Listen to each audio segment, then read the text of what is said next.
Hello and welcome to episode 34 of Inside Fingal, the podcast that gives you an insight into the work being done by the councillors and staff of Fingal County Council to make Fingal a better place to work, live and do business in. My name is Jack Cannon and I work in the communications department here at Fingal County Council, and I hope you'll stay with me as we continue to inform you about the work of your local authority. As we reach the end of a very busy 2025, we often take time to reflect on the year that was, and us at Fingal County Council are no different. It's an important part of our own learning and development. In turn, we also look to the year ahead with a renewed sense of hope and excitement. I'm delighted to say that joining me on the podcast today to look back on the year that was and the year to come is Chief Executive of Fingal County Council, Anne-Marie Farrelly. Anne-Marie, thank you very much for taking the time out of your very busy schedule to come and talk to me today. I want to start just by looking back. 2025 is obviously now at an end, a very busy one for us here. So what were some of the key projects that stood out to you this year? Really delighted to be here and to talk about 2025 and also to look forward into next year and the plans that we have to deliver for Fingal, the place and the people that live here. 2025 was really about just a new scale of operation for Fingal. We have a huge amount of projects on site, more than 120.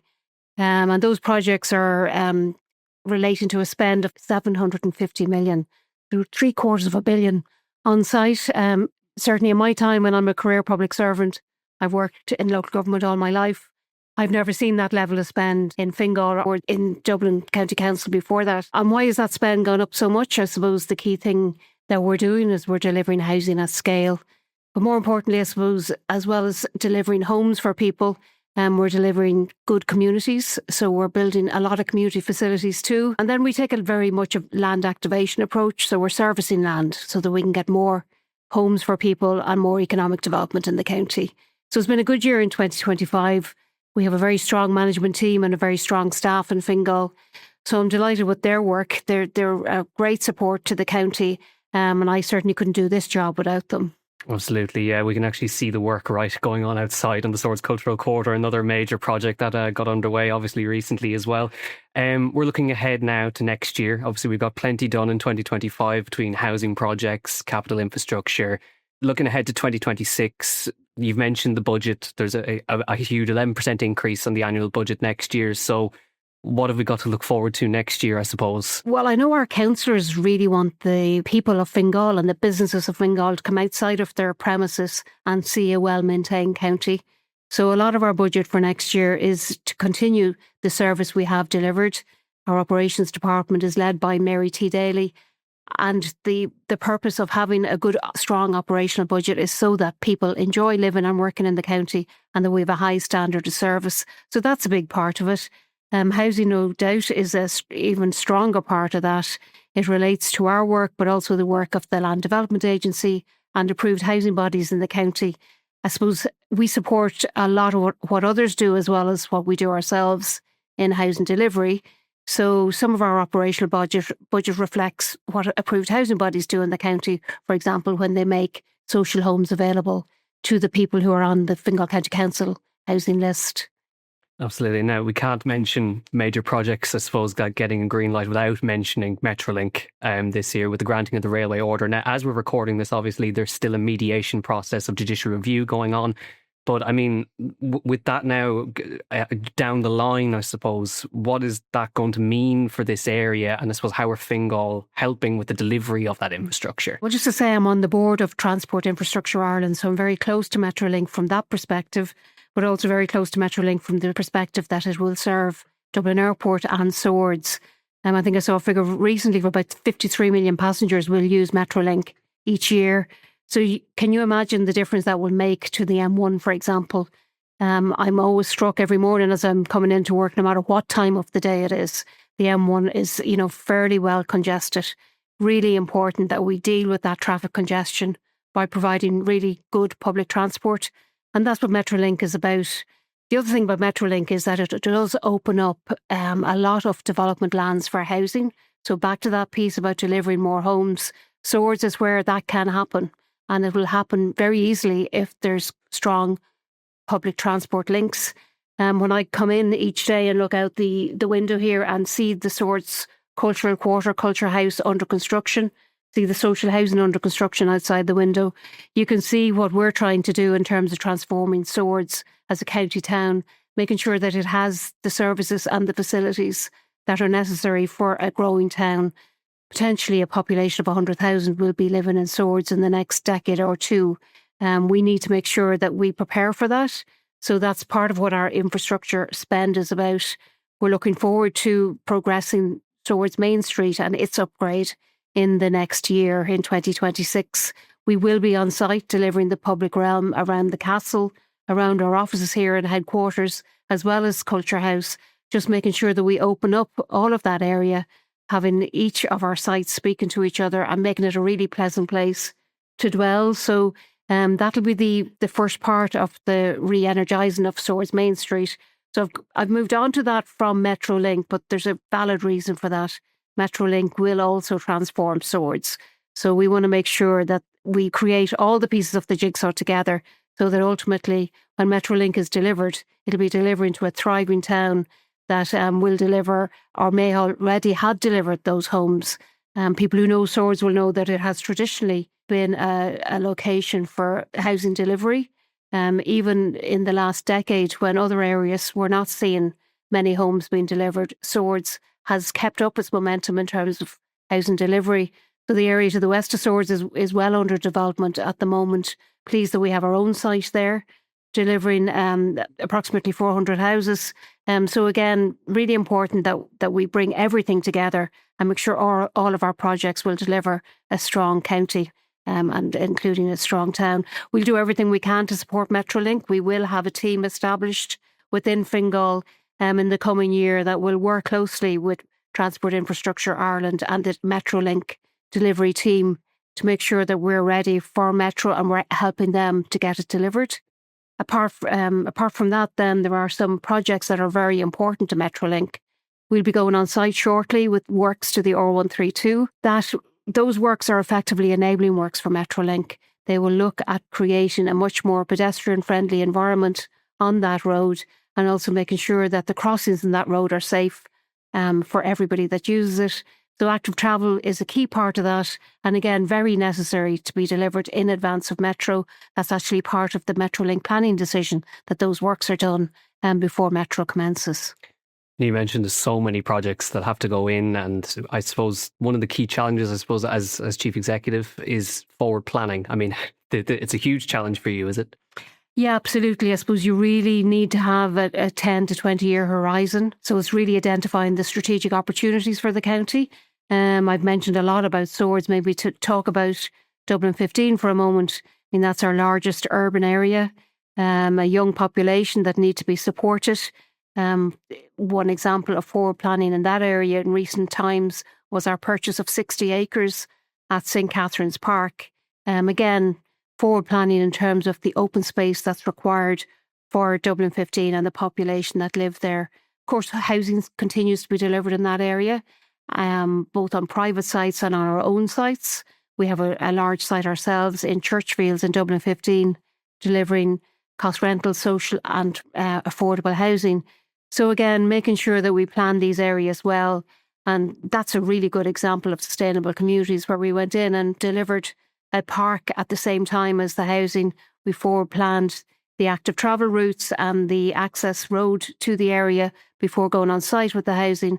And then ultimately we're looking forward to the last phase of that scheme where we hope to deliver a library. So again, a lot of forward planning and thinking of what's next, what's needed within the community. We work hard to deliver for the people and for the county of Fingal. So as we look at developing out, we always plan the sustainable community piece as we're doing that.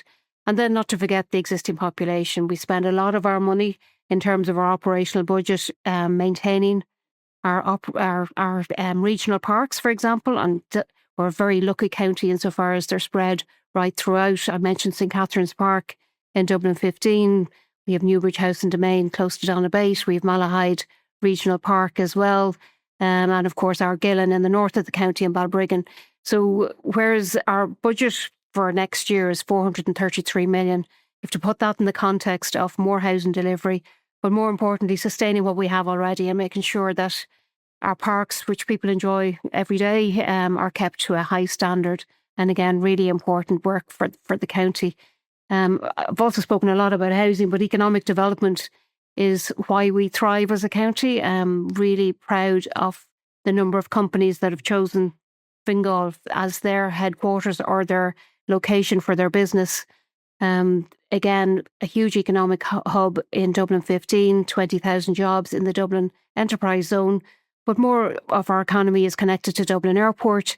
And of course, we've just bought 200 acres in Stephenstown and Balbriggan, where we hope we'll attract many businesses to locate there in the coming year or coming number of years, I guess. Absolutely. Now, you made reference there to Dublin Airport. We've mentioned it with Metrolink. That's going to bring that link to it. It's obviously a continuous talking point at the moment with regards to the passenger cap. So where does Fingal stand on this at the moment? Yeah, so we're the planning authority and we're the noise regulator for Dublin Airport. They're two statutory regulatory roles, so we take those jobs very seriously. There's one large application that people will be aware of. It's an application by Dublin Airport Authority to increase the capacity at the airport to 40 million and also to deliver infrastructure associated with that demand at the airport. So that application has been with us now for a number of years. Some important information to do with noise was outstanding since March 2024. But pleased to say that that information is now lodged with us and the process of evaluating that noise assessment is underway.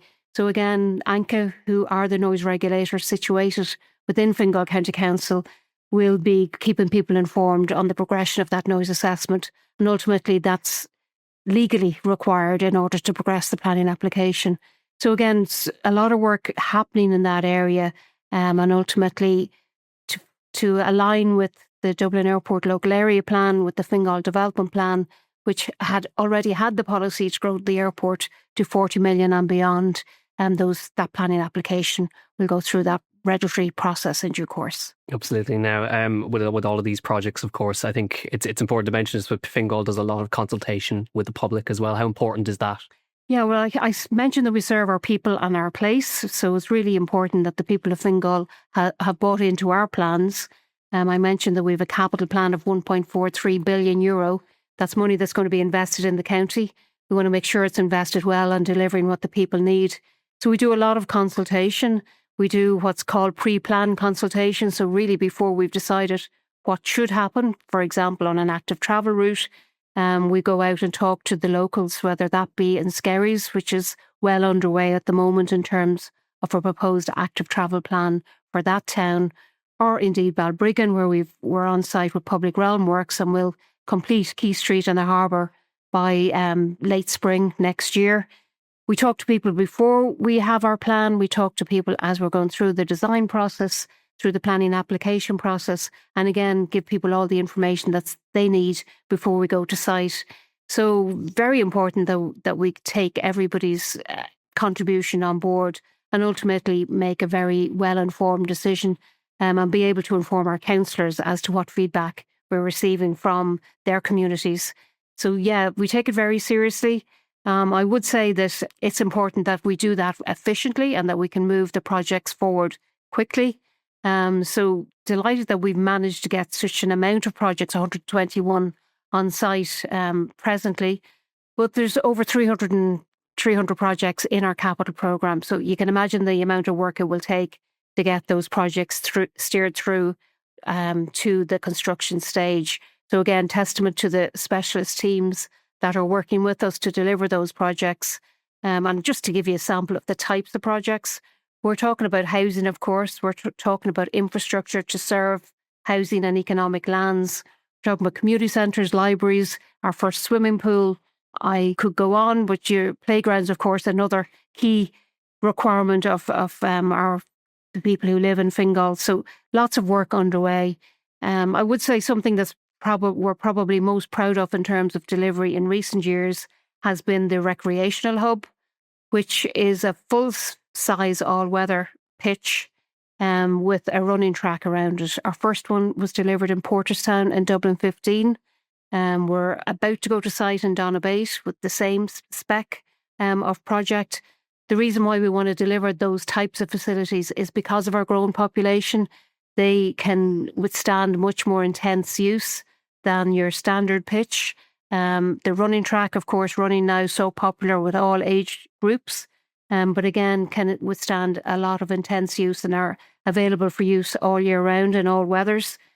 So that's the type of development we want to deliver right across the county as our population grows, making sure that people have facilities to use. And preferably if they can use them all year round. That's much better for Irish weather. Absolutely. Well, it's a nice day today, but we'll see. We might have to say a prayer or two to keep it that way. But as well, with all the delivery of these projects, huge amounts of work going in. But there's again responsibilities when it comes to climate action, sustainability. You've mentioned some active travel projects as well. I suppose an example might be the Donabate pedestrian bridge, which is open this year as well. What work is underway there in terms of sustainable travel and infrastructure? There's the work we do ourselves and the works that others do that we support. We have a very strong climate action team, and they do a lot of work with local communities, including working with local sports clubs, for example, and helping them navigate some funding processes so that they can achieve funding to become more sustainable.